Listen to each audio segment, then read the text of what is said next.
The sun's shining, birds are singing, and all feels right in the world. Until the season changes and suddenly everything seems darker, less lively, and you lose your motivation to get out of bed. If you struggle with depression, you're not alone. In fact, 1 in 5 people experience some form of depression, and no matter the time of year, it may affect your behavioral or physical ability to live a happy life. At the American Psychiatric Association Foundation, we understand what you're going through, and we're here to help. Our vision is to build a mentally healthy nation for all, because we want you to live your best life and be your best you all year round. We work every day to eliminate stigma, combat mental illness and substance use disorders, and advance mental wellness. If you or someone you love needs help, you are not alone. Please visit mentallyhealthynation.org to learn more.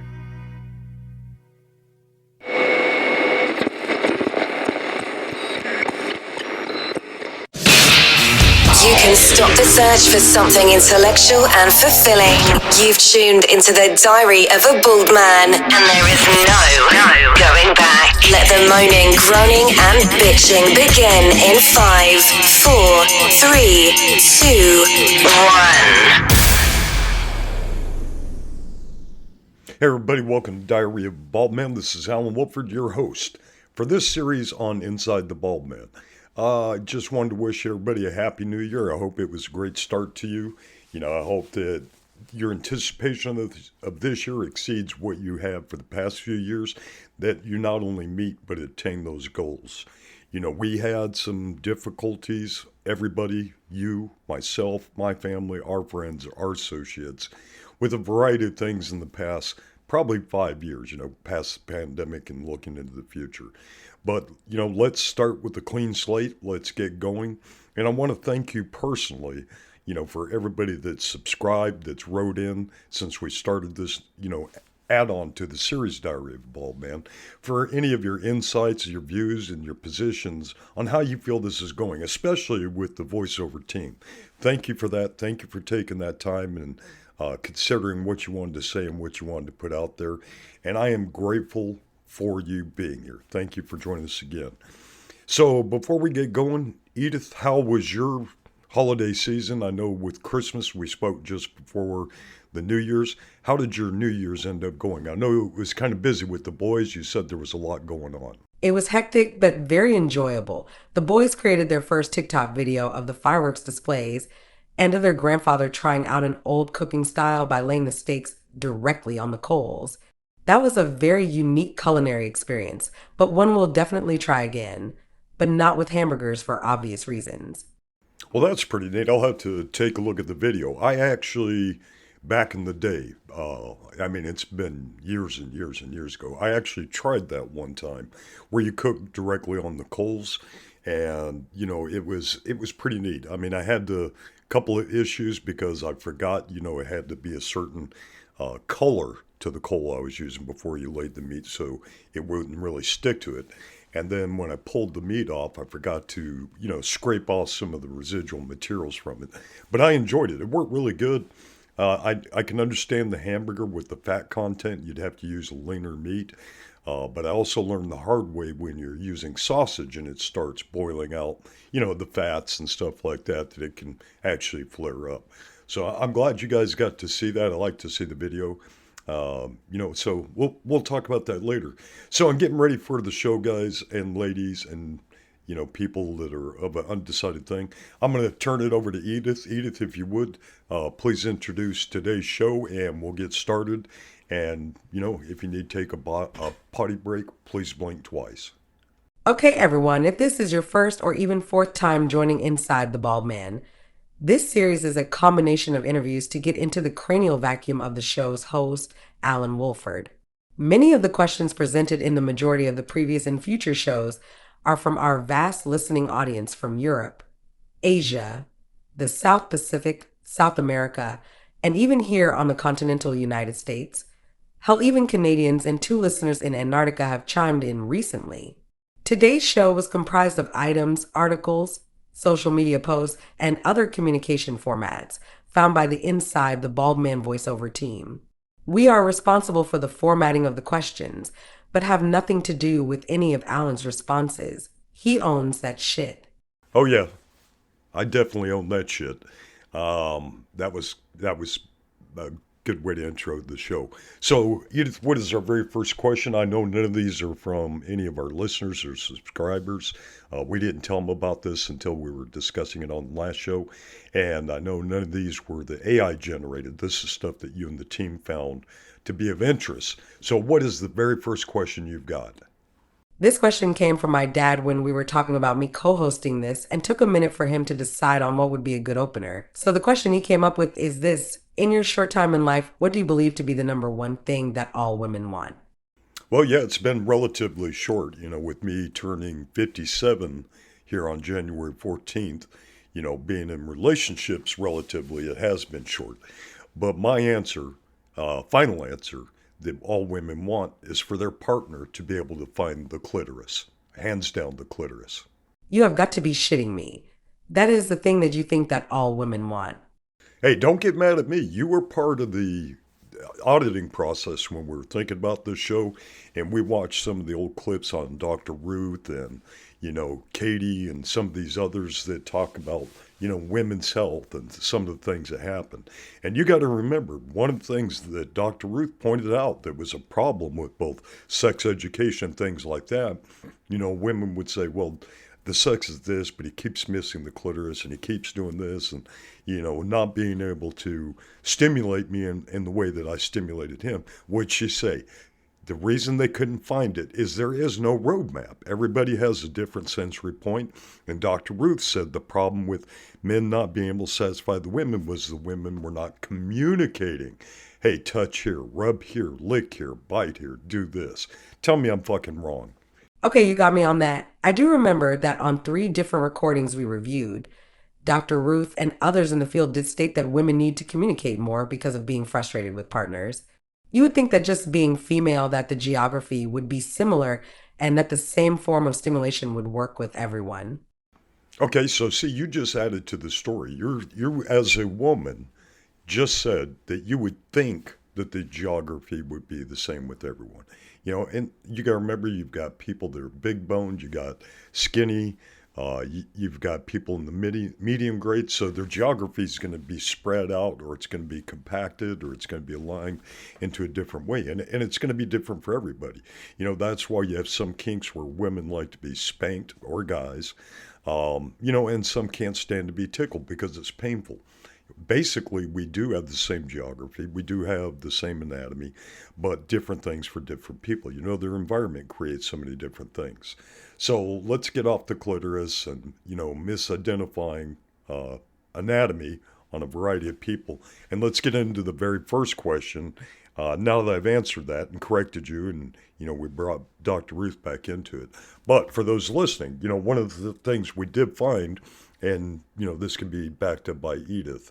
If you're working about touch and sensory, look at schoolofsquirt.com. It sounds odd, but, this is about what women want.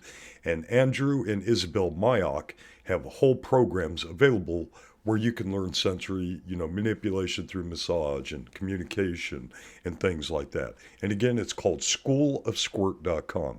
They're not sponsoring this. They have nothing to do with it. It was just one of the things we found while researching this for this episode. And please give it a look. See if it helps you guys. All right, Edith, what do you got next? Let's get back in line. Okay, I almost forgot about that site, but Daniel said that he and Amanda found it very helpful and beneficial for couples. So, Alan, on a scale of 1 to 10, how much do you think women care about? Your gym selfie? Your ability to fold a fitted sheet? Or your emotional availability? Okay, my answers are going to be purely based off of people I actually know, like my sisters, my wife's sister-in-law, people that I've actually seen respond maybe to some of the similar things. So when you're talking about the gym selfie, I'm going to give that probably about an 8 or a 9. Because if women are looking at on Instagram, Facebook, things like that, they can get a little bit of a level of your personal confidence in yourself. And if you're in the gym doing it, not just at home, not just outside with your friends, they're going to get some semblance of an idea about your physical fitness, and, the only downside is with filters and stuff, you got to be careful, or artificially intelligence enhanced images. So I'm going to say 8 to 9 on that, again, because they can see the level of confidence, what you're into, if you're smiling, if you're frowning, things like that, a little bit of the background.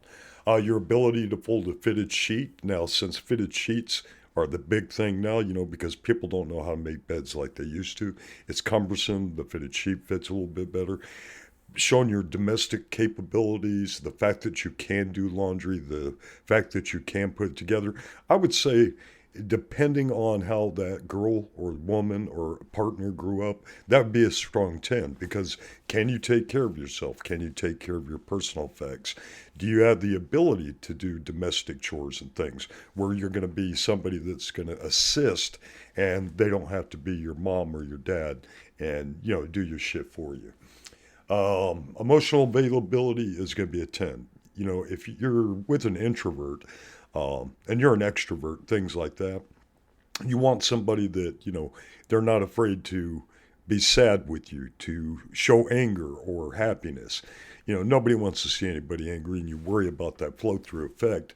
But if you're emotionally available and you're open and you're honest, you like things, you don't like things, that's going to give them a little bit more of a grounding, because you're giving your identity and sensitivity, or likes, dislikes to, questions or incidents, like certain events happening, they see you crying, because, it was a tearful thing, it was supposed to pull your heartstrings, things like that. So, yeah, all good questions. Hey, what do you got next? That's my own personal view. Not bad at all. So when a woman asks, how does this look? Is there any answer that will save you, or are you already doomed? No, you're not doomed at all. I don't even know why you'd think that. All she's looking for, in my opinion, is validation that the outfit or item that she's wearing looks good on her. So validate her. But be honest with her, too, and say, you'd look even better with nothing on. Yeah, don't bullshit. Say it. Okay, I like that. It may not be his true feeling, but I like that you're validating her feelings and confidence in selecting that item or outfit. So let's get your view on this question. Why do you think women want you to guess what's wrong? And what's the most ridiculous guess you've ever come up with? I'm going to start with the end first. So I think the most ridiculous question I ever came up with, and it's just from growing up with sisters, when someone would say, hey, what's wrong? Things of that nature. I'd say, is it your period? Because the psychological, physiological impact of, hormones and ovulation and things like that, tend to cause a different amount of chaos in their lives. So, I think when they want you to guess, it's to see if you know them as an individual. Things that make them happy, things that make them sad. And if you can pinpoint some of the areas that may be causing them strife or stress or things like that, it shows you're paying attention to their days, their likes, their dislikes. So I think if you guess, even if you get it wrong, it's like saying, hey, what do you want to eat tonight? You want pizza, you want this, you want that. Instead of saying, what do you got flavor for, spicy or sweet? And then that drills down into the brain. But when you're guessing as to what might be wrong, maybe you saw them holding their side. It could be cramps. It could be back pain. It could be other things. But I think when they ask you that, it's to see how acutely aware or cognizant you are of things that are going on in and around them, in their environment, at work, with their family. And it's that attention to detail that they're looking for, to see what you see. Because sometimes, we misrepresent ourselves, what we're feeling. We think it's one thing, and it could be totally another thing. It happens a lot with our physical aspects. You say, oh, I've got a headache. I got a headache. And sometimes it's as simple as someone needing their glasses or needing their vision checked. Other times it could be a sinus thing. So it's to see how acutely aware you are of that individual at that time, based on what you know in maybe even a short time that you've been around them. And that's just my guess, and again, that's from my experiences. But yeah, You know, you could say, well, are you hurting? Are you doing this? Well, then it could be this, you know. You could say, let's Google it. You know, that's one thing. And they're like, that'll upset them because they want you to know them. So I think that's what it is just saying what you know about them and what you put together with your own intelligence. So it can be tricky. Sometimes there may not be anything wrong and they're just putting you on the spot. So be careful, tread lightly. I can relate to that. One of the things I absolutely loved about my parents' interaction was when mom was having a bad day. My dad immediately asking her which of my brothers pulled that last nerve around the block. And honestly, it was usually me, but he knew that and wanted to diffuse her thought process, which she did by immediately going from angry to protective of my brothers. Then she would laugh and say to him, "You know for a fact it was your daughter, not our daughter, but your daughter." This is the next one for you to take a crack at. What's your theory on why women need so many pillows on the bed? Bonus points if you can explain what they're for. See, that's a tricky question. Nobody needs all those fucking pillows on the bed. They don't have, there's absolutely no fucking use to them. Somebody saw something in Better Homes and Gardens or Cosmopolitan Home and Garden, you know, unless it's a wedge pillow that they're using for intimacy, you know, to align the pelvis or some shit like that. Or somebody like me that instead of a body pillow, I use two pillows. I think the idea is just to take a fucking bed space where they used to have stuffed animals, some kind of decoration thing, but it's generally to drive the fucking man insane. I can tell you that because when you make the bed, you got to align them a certain way. You know, it's got to be lined up so that the chakras or whatever the fuck it is for a room, you know, are totally aligned. It's complete bullshit because then you got to try and stack all these fucking things on the floor, and then the animals come in and lay on them or chew on them or fucking wipe their asses on them. It drives me absolutely bonkers. But if that's what the wife wants, that's what the wife gets. Now, the way she did it, you know, with the matching sets, that looks good, but I do not see any practical use. You know, I have yet to ever see any female I've known, my sisters, my wife, anybody, actually use them for comfort, to lounge on. And I'm sure some do, you know, they stack them up so that they can lean into them. But not the decorative things. Those fucking things piss me off. I see no practical application for them other than take up fucking space. Maybe it's just a large dust cover. You know, keep shit off the head of the bed. I don't know. I don't see any use on them. So I guess on the bonus points, it's simply just to drive the fucking man crazy. Or, again, dust cover. I don't know. I haven't a clue. I actually do prefer my stuffed pets and animals over pillows because they remind me of events, family history, or gifts. The pillows to me drive me nuts because in my mind it's additional clutter that has to be maintained for a visual effect. So let's see you tackle this next question. In your opinion, what percentage of women would choose flowers versus food delivery when they're upset? And why are you probably wrong? Okay, no, that's a good question. I think from my personal experience when I used to piss off my ex-wives, maybe 1 to 2% would prefer the flowers because it's kind of like, you know, the olive branch or a peace offering, but a very small percentage. I think the majority of women would want something to eat, right? Because they can grind their teeth. They can imagine they're just chewing your ass or your nuts off or something of that magnitude. But, you know, different women have different appealing things to them. Like, you know, they may be sensory in the fact that the smell of the flowers calm them down. But to me, I don't think sending flowers for an apology is a good thing because usually flowers are presented at two different times, funerals and weddings, you know. And so, yeah, at a funeral, you know, it's the end of something. At a wedding, historically, flowers were used to cover up the smell from their bodies because it came out in the springtime. That's when the first time they could go. So I don't want them to think that their cooch stinks and that's why they're being presented. But you can give food and they're like grinding, right? You give them chocolate, dark chocolate. The magnesium helps them to relax.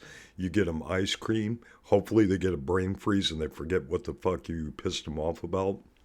But if you're not the root cause of it, you know, this is in the assumption it's the man, it's myself or another male or partner. Sorry for all the lesbians out there. I'm not trying to, you know, slam you and not say partner. Shit. Not just lesbians, anybody gay. I don't know what transgender. I don't know. Is it still just a partner? Or, yeah. So let's just say that partner instead of wife, female, whatever. So the reason I'm probably wrong, maybe more people want something like a flower. I just don't think so because then you have to maintain that fucker. Then it starts dying. The leaves drop off. The petals drop off. The fucking animals are chewing it. Excuse me. See, that got me choked up a little bit just thinking about it. But yeah, I don't think plants are a good thing to calm or relax somebody because it's going to die. It's going to fade away. It's got to be maintained. I'm not saying some people won't maintain it. Maybe they like agriculture. Fuck, I don't know. That's a tough one. I could be wrong on every level, but I think a food-based item would be best, right? You get them carbs, you get them cheese, like in the form of a pizza. It has like an opiate effect on the mind. Chocolate will relax them. So others may not have that because of dietary issues. Who the fuck knows? I think your best bet is to send food, not sweets, because then it's got, oh, you're trying to make me fat. Well, fuck yeah, I like a big ass. I joke about that with my wife. She's like, why do you keep putting this? Why do you keep... I'm just telling her, I said, make that big ass bigger. And she doesn't have a big ass. It's perfectly round, but just one of the things. But that's my affection. I want to spoil her and drive her nuts at the same time. You got to have balance in life, right? Positive, negative on a battery, positive, negative in life. So that's the best I can come up with. What do you got next, Edith? I'm going to stop now while I'm ahead, or while I think I'm ahead. Just like a damn man, dancing around the subject. Anyways, let me ask you this. What's the most expensive thing you think women secretly want? And why is it just 30 minutes of uninterrupted silence? Now that was slick. That was a slick question right there. The one thing in the world you cannot buy is time. You can't buy additional time. You can't buy past time. So silence is golden. You've heard that before. And it has no real value because you can't pay for it. And again, it's not something you can ever recover.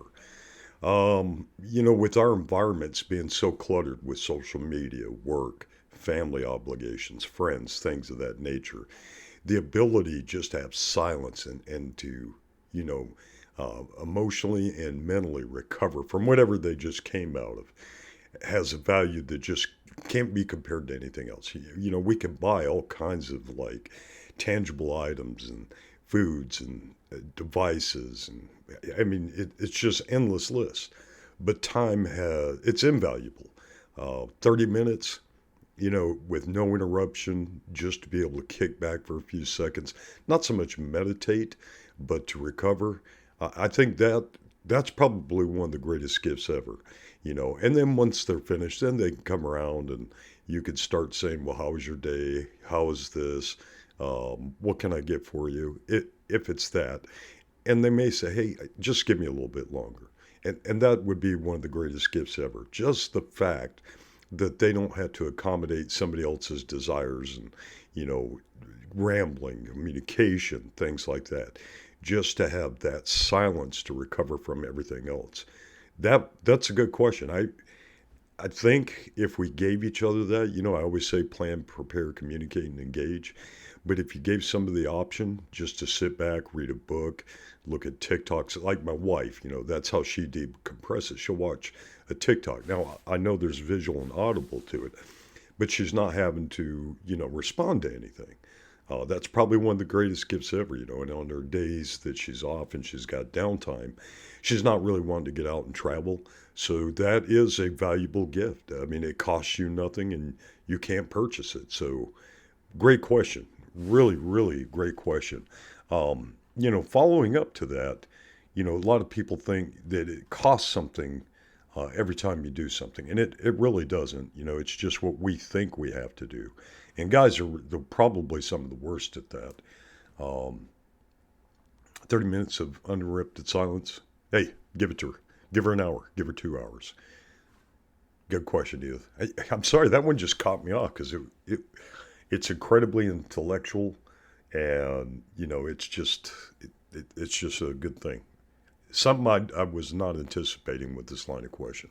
So what do you got next? I do just like Rhonda after I've taught all day, then work with the boys after school, then fed the family. I will then go to my cubby area and immerse myself in Audible books or watch videos on YouTube. So give me your feedback on these questions.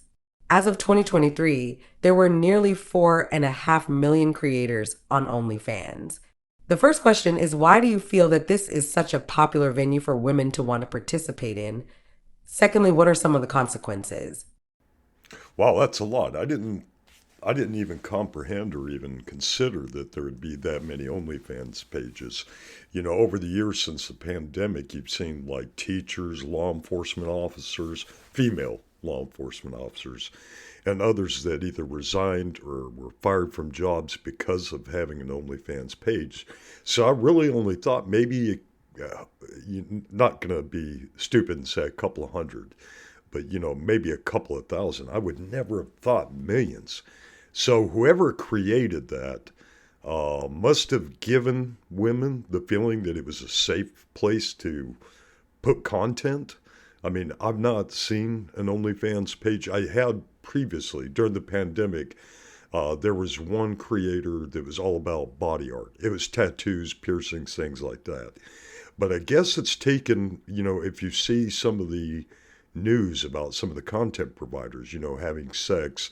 And there was some lady that was famous on TikTok where she would go to like hostels, around the world, and hook up with people because they didn't, have to go to like a hotel, give all their information. So they'd rent a room at a hostel and they would film them engaging with men, women, groups, all kinds of things. So from what I've read, from people being terminated, people resigning over their content being found. I think because it's a form of pornography, and my understanding is, the people making money off of it, you see it on Instagram, TikTok, where they say, oh, so-and-so did corn videos and made like, $2-3 million this year.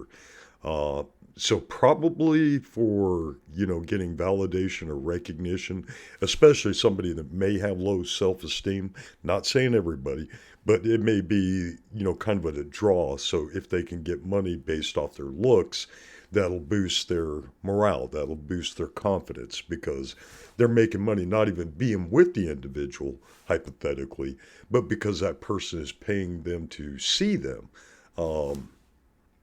I would think on the second part, the consequence of it, especially with the internet, it's going to be there forever. So you apply for a job and they have an IT person looking you up because, they do background checks. They're doing all kinds of things these days. But like the teachers were found through their Instagram accounts because you have to get some kind of marketing out there. So when they're putting their name or their face, back in the day, you could use Picasa from Google to search for a face, right? And it would look through your images and stuff like that and find that individual. So there's other software out there too on the internet where you can upload a person's face and it will take you to every public, maybe even some private sites where you can find that individual. So they may be doing that. They'll search and they'll find out you have this. So where you're applying for a job, maybe in an executive position or a teaching position or a public trust position, you could lose your job. It could have consequences of you being reduced to where the only thing you can do now is to make the porn or, do your OnlyFans page. And if nobody's paying to see it, because as we're getting older, our bodies are going to change, our libidos are going to change. So I think they do it because they hear about the easy money, or maybe it's a secondary thing, primarily like the teachers and I can't remember where the law enforcement officer was. It was somewhere up north. I think it was Detroit. I remember they were subsidizing their income because like a teacher gets paid while they're teaching, but then during the off time, having that additional income or maybe, just having something secondary coming in. So I think the allure was cash or the potential for cash. The consequence is being, recognized later on because it's going to be on the internet forever. People finding out, then it calls into question, about your families, things that you've done. Maybe it ends up like some strippers and prostitutes. After a while, they get so I guess, inundated with people saying things and slandering them and harassing them, that it leads to drug and alcohol abuse. There's quite a bit of possibility for that, because once we become demoralized and we become numb to our environments, we're looking for another sensation. But I can tell you, when I was in public safety back in the day, strippers, exotic dancers, things like that, in and around Atlanta during the Olympics, off-duty officers would escort them to vehicles, bouncers, things of that nature. But a lot of them had drug and alcohol issues. So I think the allure was the cash, maybe some recognition, maybe feeling appreciated, validated by people coming to their page.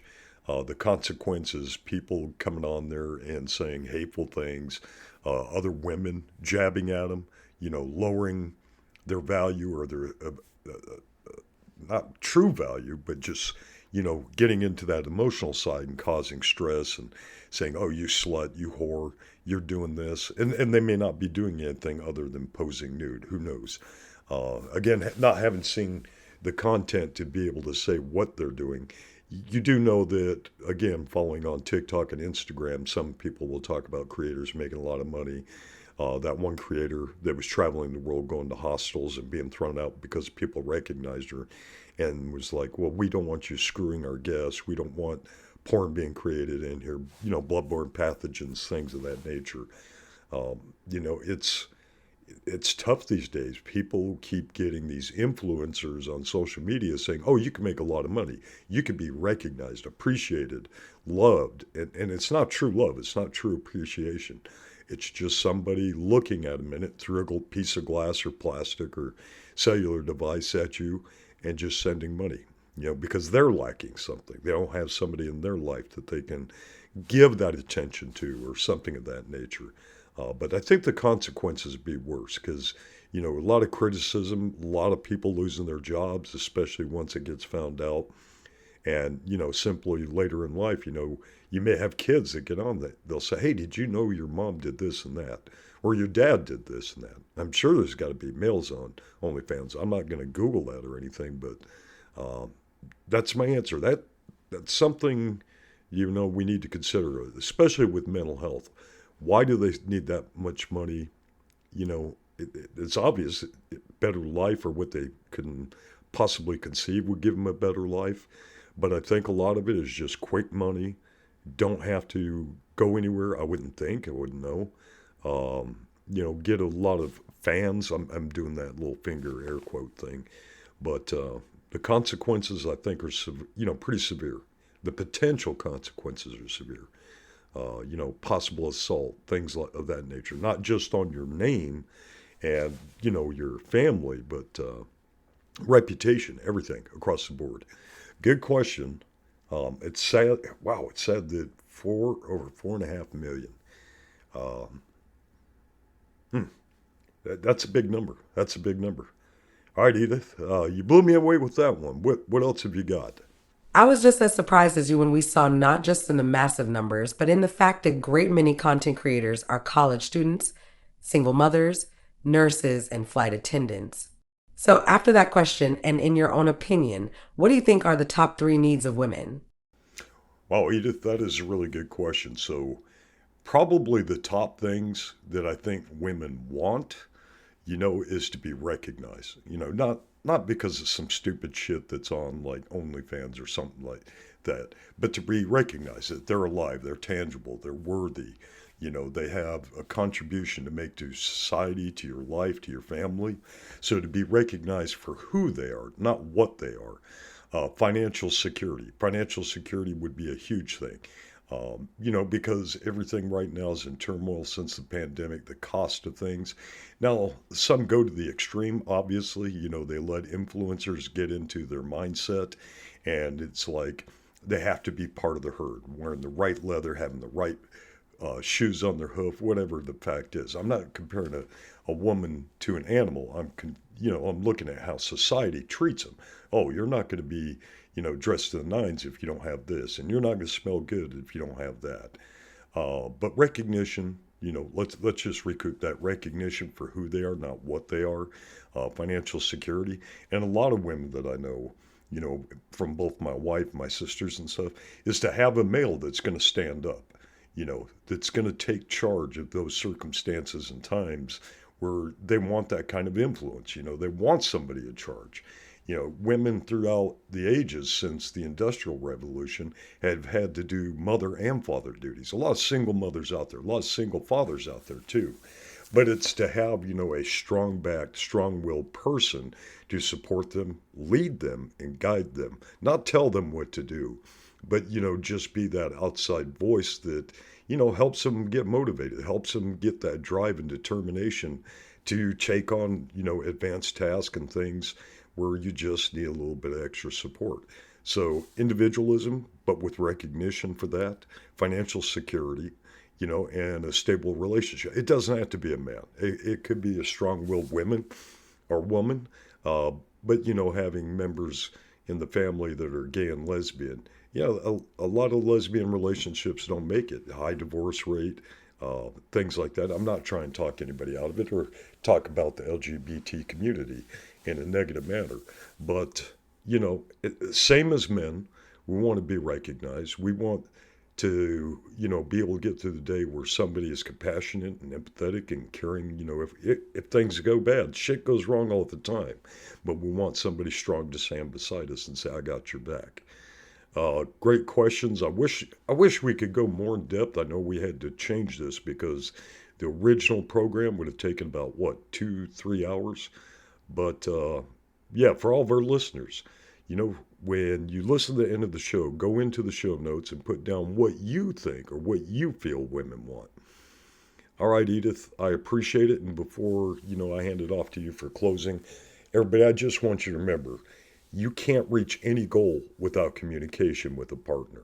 So ladies, if you feel like your man's struggling or to meet your things and can't find the clitoris or never gets it right when he orders your dinner, communicate. Tell us what you like. Tell us what you need. Don't assume we can read minds. If that was fucking true, we'd never have disagreements or fights. And guys, same thing. Tell your woman, hey, I like this, I like that. Don't be afraid to say something, and be honest and open because you're worried about some type of repercussion or negative response. Just be prepared for both. Like I say, plan, prepare, communicate, and engage, with communication leading this line. We're not here for a long time, so let's make it a good time while we can and go for longevity. Take care of one another. Love each other. You're going to have good days, you're going to have bad days, but what we all want, men and women, nobody wants to be alone, but, don't go into something that's going to be toxic or negative and hold on to that because you don't want that. Stand your ground. Stay with your principles. Be who you are. All right. Before Edith goes, let me just tell you, I love you. Thank you for listening. Please like, share, comment. If you don't like it, let us know that too. Now get the fuck out of here, and Edith, you take over. Thank you, Alan. And thanks to all of our subscribers, fans, and followers. While we are not currently the top-rated podcast on air, we are one of the best shows because of listeners like you sending your suggestions and input to us through the Diary of a Ballman 1968 at gmail.com. The more we share and communicate, the better we all become. Our next show is called Sex or Sin and is a response-based show from questions submitted from listeners from around the globe. To see the updated map of our fans, go to the homepage at diaryofabaldman.com, then scroll the middle of the page where the map from the Global Connection Program is listed. Please take this moment to like, subscribe, or share the show to let us know how we are doing, as well as aid us in our journey. Thank you for listening and being a part of this endeavor of love. Or is it lust with Alan? Not our problem to carry. Cheers. Alan Wooford has produced this podcast for entertainment purposes. Neither this nor any other podcast he produced constitute legal, medical, marital, sexual, or professional advice. The opinions and views presented by Alan are his own and do not reflect the views or opinions of employers, clients, family, Facebook groupies, promotional sponsors, or baby Jesus. Any health information shared or mentioned as an alternative does not create any patient-physician relationship or other professional relationship between the audience and the presenters. No person listening to any podcast guests from this rocket surgeon should act or refrain from acting based on the content of a podcast without first seeking appropriate professional advice and or counseling, nor shall the information be used to substitute for professional advice and counseling. As stated earlier, this show is for entertainment purposes, not how to lead or change your life. Do what is best for you or what your spouse approves of. Alan Wooford and all guests of the show expressly disclaim all liability relating to any actions taken or not taken based on any and all contents of this site.